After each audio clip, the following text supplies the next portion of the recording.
पैगंबरांविषयी आक्षेपार्ह वक्तव्य, नाझिया इलाही खान यांच्यावर कारवाईची समाजवादी पार्टीची मागणी। सोशल मीडियावर प्रेषित पैगंबर मोहम्मद यांच्याविषयी कथित आक्षेपार्ह आणि अपमानास्पद वक्तव्य केल्याचा आरोप करत नाझिया इलाही खान यांच्यावर तातडीने कठोर कायदेशीर कारवाई करण्याची मागणी समाजवादी पार्टीने केली आहे। या संदर्भात पक्षाच्या पदाधिकाऱ्यांनी निवासी उपजिल्हाधिकारी आशा सिंघवी यांना निवेदन सादर केले आहे।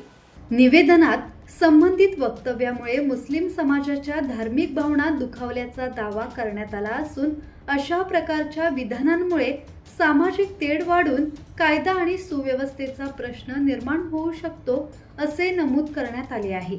त्यामुळे संबंधित व्यक्तीविरुद्ध गुन्हा दाखल करून योग्य ती कायदेशीर कारवाई करावी अशी मागणी करण्यात आली। कारवाई न झाल्यास समाजवादी पार्टीच्या वतीने तीव्र आंदोलन छेडण्याचा इशाराही देण्यात आला आहे।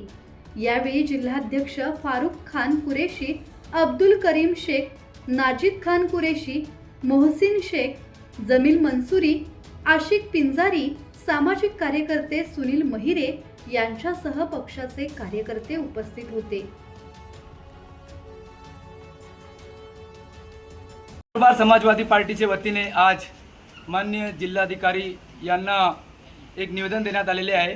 गेल्या काही दिवसापासून नाझिया इलाही नामक एक महिलेने अशब्दाचा वापर करून जगातील करोडो लोकांच्या भावना दुखावण्याचं काम केलेले आहे।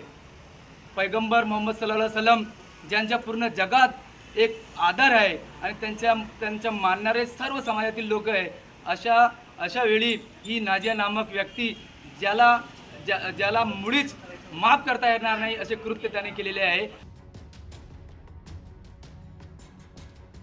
सुरेश सुतार, संवाद मराठी लाईव्ह, नंदुरबार।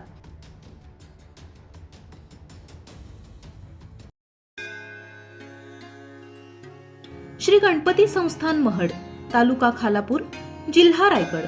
श्री वरद विनायकाच्या भक्तांसाठी भक्त निवासाची सोय, स्वच्छता आणि 24 तास गरम पाणी, सीसीटीव्हीची नजर।